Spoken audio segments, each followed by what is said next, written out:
Right. Question 9. The diagram shows triangle ABC. CD is parallel to AB.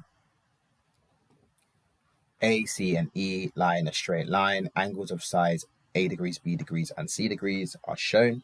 Insert A degrees, B degrees, or C.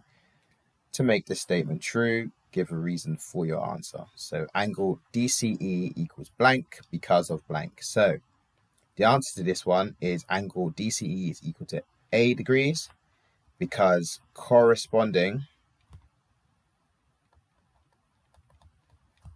angles are equal. So when you have two parallel lines,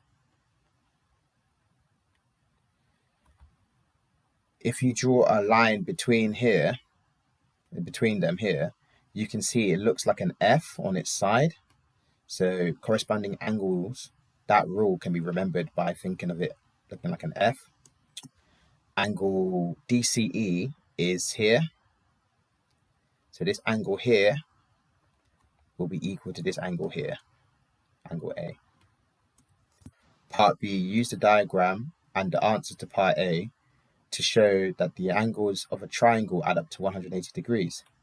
Give a reason for each statement you make. So,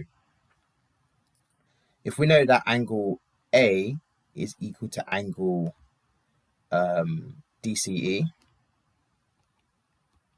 I put the angle symbol in front, angle DCE, then we know that another thing we know, if we look at that, so that's DCE, we've got C, and say example we put another angle here and call this one angle BCD, so angle BCD. Angles on a straight line, so angle C, BCD, and DCE should add up to 180 degrees. Now, we know that angle DCE is the same as 8 degrees.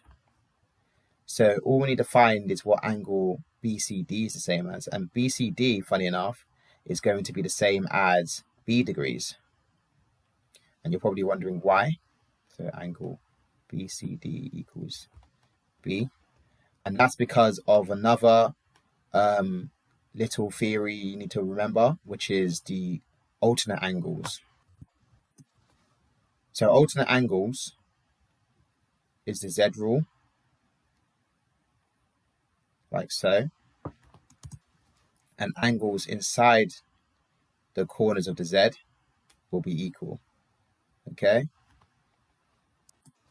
So if angle BCD equals B and angle DCE equals A, and you've already got C there itself, so we should know that angle BCD plus angle DCE plus C equals 180 because angles on a straight